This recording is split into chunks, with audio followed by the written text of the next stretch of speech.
یہاں تو لگتا ہے تبدیلی شاید کبھی رکی ہی نہیں. ایسی ایک تبدیلی ہمارے ہمسایہ افغانستان میں ہونے جا رہی ہے. سب جانتے ہیں کہ امریکہ نے یہاں سے اب چلے جانا، خود امریکہ کو بھی پتہ ہی ہے. اور اب اس حوالے سے ایک حیران کن دعویٰ سامنے آ گیا، وہ یہ کہ ایک چائنیز اخبار ساؤتھ چائنا مارننگ پوسٹ، جس کے بارے میں کہا جاتا ہے کہ چائنا کا سرکاری اخبار ہے، اس نے کیا ہے کہ پاکستان نے افغانستان پہ بمباری کے لیے امریکہ کو اپنی فضائی حدود استعمال کرنے کی اجازت دے دی ہے. پاکستان کے بارے میں وہ خود پاکستان کے اندر سے میڈیا لوگ جو ہیں وہ الزامات لگاتے ہیں، جس کی وجہ سے دنیا ایسا سمجھتی ہے. رستم شاہ بابا صاحب، آپ سے ہمیشہ افغانستان کے حوالے سے بات ہوئی. آپ نے ہمیشہ یہ کہا کہ ہندوستان کا افغانستان میں ایک رول ہوگا. یہ جو موجودہ سرکمسٹینسز ہیں جہاں بائیڈن ایڈمنسٹریشن نے ٹرمپ ایڈمنسٹریشن کے پلان کو اون کر لیا، شروع میں لگتا تھا کہ وہ نہیں ہوگا، بہت تیزی سے وہاں سے انخلا کر رہے ہیں. آپ واقف ہیں کہ پاکستان کی اسیسمنٹ ہے کہ 4 جولائی تک نکل جائیں گے. اس ساری صورتحال کو کیا ہندوستان نے تسلیم کر لیا ہے؟ کیا ہندوستان نے ایڈجسٹ کر لیا ہے اس نئی بدلتی ہوئی حقیقت کے حوالے سے؟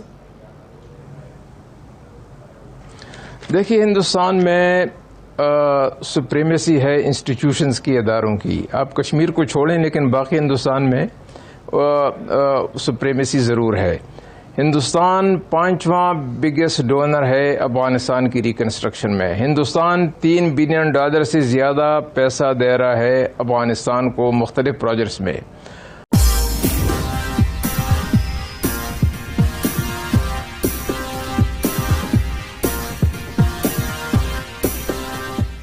اخبار نے اسلام آباد میں مقیم 2 اعلیٰ ذرائع کے حوالے سے دعویٰ کیا کہ واشنگٹن حکام نے مارچ میں اس وقت شمسی ایئر بیس کے استعمال کی اجازت مانگی تھی جب ان کی army chief general Qamar Javed Bajwa سے ملاقات ہوئی تھی، اور امریکہ نے اس عرصے کے دوران ازبکستان اور تاجکستان سے بھی اڈے مانگے تھے تاکہ 11 ستمبر کو امریکی افواج کے انخلا کے بعد بھی افغانستان پہ نظر رکھی جا سکے. تاہم دونوں ملکوں نے امریکہ کی درخواست مسترد کر دی. آبویسلی وہ رشین انفلوئنس کے انڈر ہے.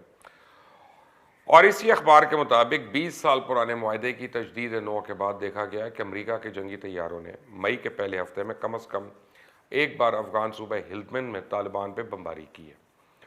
اور اس بارے میں پاکستان کے کئی صحافیوں نے سوشل میڈیا پہ بات بھی کی ہے. پاکستانی صحافیوں کا تو کہنا ہے کہ امریکن فضائیہ کو پاکستان کی فضائی حدود کے استعمال کی اجازت ایک ایسے وقت میں دی گئی جب امریکہ نے شمسی ایئر بیس تک دوبارہ رسائی کی درخواست کی ہوئی تھی، اور یہ ایئر بیس چائنا کے زیر انتظام گوادر کی بندرگاہ سے 400 کلومیٹر کی یعنی شمال مغرب کی جانب واقع ہے. اب اس حوالے سے پاکستانی دفتر خارجہ تو واضح الفاظ میں تردید کر چکا ہے کہ پاکستان کوئی مزید یا کوئی ایئر بیسز امریکہ کو نہیں دے رہا. لیکن ابھی جو چائنیز اخبار میں دعویٰ کیا جا رہا ہے اس کو بھی دیکھنا ضروری ہے کہ پاکستان کا 20 سال پہلے جو امریکہ سے معاہدہ ہوا تھا اس کو دوبارہ بحال کیا جا رہا ہے، کیونکہ چائنا میں میڈیا کی صورتحال مختلف ہے اور زیادہ تر جو اخبارات اور چائنیز میڈیا رپورٹ کرتا ہے وہ ایک طرح سے سرکاری بیان ہی کنسیڈر کیا جاتا ہے. اب ایک بار تو اس بارے میں تو پاکستانی وزارت خارجہ ہی بتا سکتا ہے بہتر کہ یہ جو چائنیز اخبار کا دعویٰ ہے اس میں کتنی حقیقت ہے.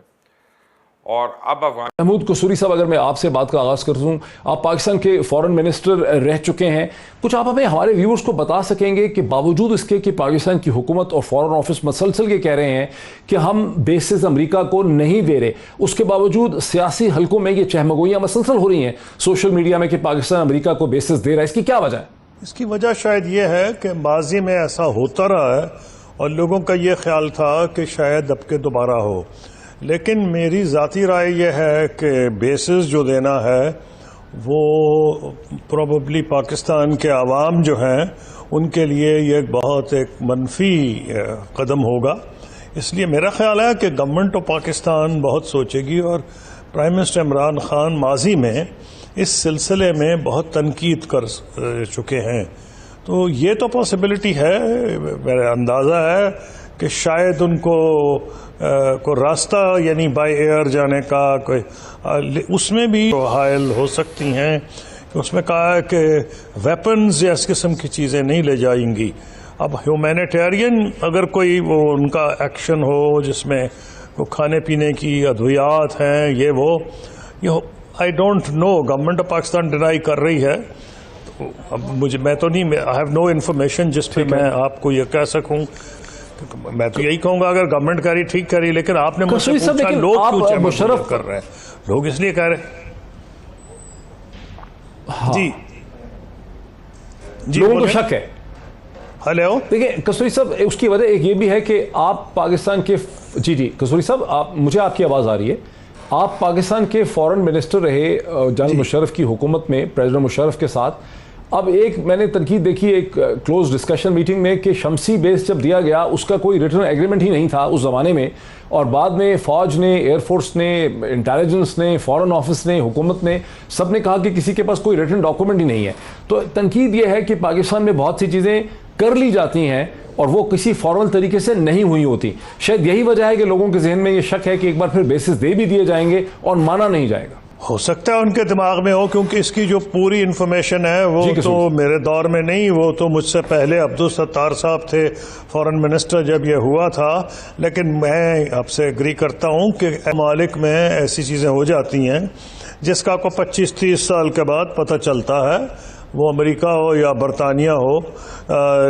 اس لیے فورن افیئرز کے معاملات میں لوگ کچھ نہ کچھ ضرور اس میں شک کرتے ہیں. اور ہماری جو ہسٹری ہے بڑا بیر بیس میں، جہاں کہ ہمارا ایک جہاز جوڑا تھا اور U-2 اور اس کے بعد وہ گرا لیا گیا رشیا کی طرف سے، اور ان کا جو پائلٹ تھا اس کو بھی رشینز نے کیپچر کیا.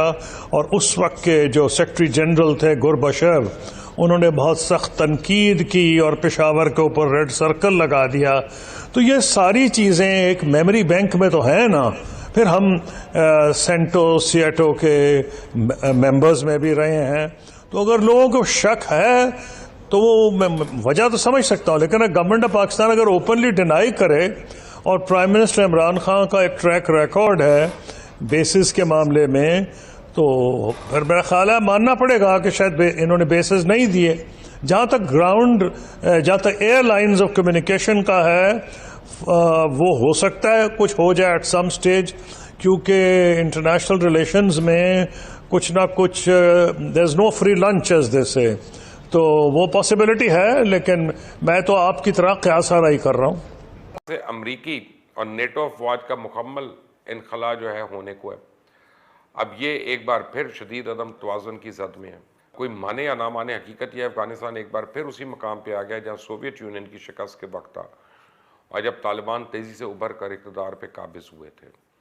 آج پھر افغانستان بم دھماکوں سے لرز اٹھا ہے، ہر طرف لاشیں ہی لاشیں تھیں، لیکن کوئی اٹھانے والا نہیں تھا. اور یہ دھماکے کابل اور جلال آباد سمیت کئی شہروں میں ہوئے اور مجموعی طور پہ 30 سے زائد افراد ہلاک ہو گئے. آزاد ایک سپر پاور سے بڑھا دیا جائے گا، اور وہ اپنا کام مکمل کرنے کے بعد ان ہتھیاروں سے کریں گے کیا؟ لڑنے والی عادت کہاں جائے گی؟ اسٹریٹجک ڈیپ پیدا کرنے کے چکر میں ہم بڑھتے ہی چلے گئے. 30 لاکھ سے زائد پناہ گزینوں کا بوجھ اٹھاتے وقت یہ نہیں سوچا کہ معاملی معاملات اور مغرب مدد کرے گا، معاشرتی معاملات کا کیا ہوگا؟ پناہ گزینوں کی آمد سے پاکستان کا معاشرہ جو ہے ایک بڑے حصہ اس کا شدید متاثر ہوا، اور اس کے نتیجے میں ہمارے یہاں معاشی اور معاشرتی ہر طرح کے مسائل پیدا ہوئے. اور ان سے بھی ایک قدم آگے جا کے قومی سلامتی کے لیے انتہائی نوعیت کے خطرات پیدا ہوئے. یہ خطرات تاحال خاطر خواہ حد تک کم نہیں ہوئے، اور یہی موقع ہے کہ ہمیں اپنے معاملات تک محدود رہیں. اسٹریٹجک ڈیپ پیدا کرنے کے نام پہ قومی سلامتی کو داؤ پہ لگانے کے یعنی اس سے گریز کریں. افغانستان میں 9/11 کے بعد طالبان سے جو سلوک روا رکھا گیا اور شمالی اتحاد میں شامل چند مقامی گروہوں نے افغان عوام کا جو حال کیا، وہ اب شدید رد عمل کا سلسلہ شروع کر سکتے ہیں. اور پاکستان کے حالات اس بات کی اجازت نہیں دیتے کہ ایک بار پھر افغانستان کے حالات خراب ہوں، اور یہ وقت ادھر ادھر جھانکنے کی بجائے اندر کی طرف دیکھنے کی، یعنی حقیقت پسندی کا رخ اختیار کرنے کا ہمیں کہتے ہیں. اب اس میں کچھ اہم باتیں ہیں کہ اگر ہم اتنے عرصے سے کام کر ہی رہے ہیں، اور اگر ہم چاہتے ہیں کہ یہاں ہم سانپ بھی مر جائے لاٹھی بھی نہ ٹوٹے، تو ہمیں امریکہ سے اچھے تعلقات کرنے پڑیں گے. اس میں تو کوئی دو رائے نہیں ہے. امریکہ ایک سپر پاور ہے دنیا کی، اور دوسری سپر پاور ہماری دوست ہے چائنا. اگر ہم دونوں کے درمیان ہم بیلنس کر سکتے ہیں اور دونوں سے رابطہ رکھ سکتے ہیں تو ہماری عافیت اسی میں ہے. امریکہ سے اگر ہم دوستی کرتے ہیں یا ہاتھ بڑھاتے ہیں تو سب سے بڑا فائدہ تو ہے کہ انڈیا سے اس کی امداد وغیرہ کم کروائی جائے گی، اور انڈیا کی جو تھریٹ ہے اس کو کم کیا جائے گا. لیکن اس وقت جو سب سے بڑی تلوار فاٹف کی ہماری گردن پہ لٹک رہی ہے، اس سے بچنے کے لیے ہمیں امریکہ کی شدید ضرورت ہے. ہمیں ایک معاشی پیکج ان سے چاہیے جو صرف ایڈ نہیں، ٹریڈ کے اوپر بیسڈ ہو، تاکہ پاکستانی ایکسپورٹس جو ہیں وہ اب 24-25 بلین کے گیٹر سے نکل کے وہ اگلے سال تک 35 سے 40 بلین ڈالر تک پہنچے.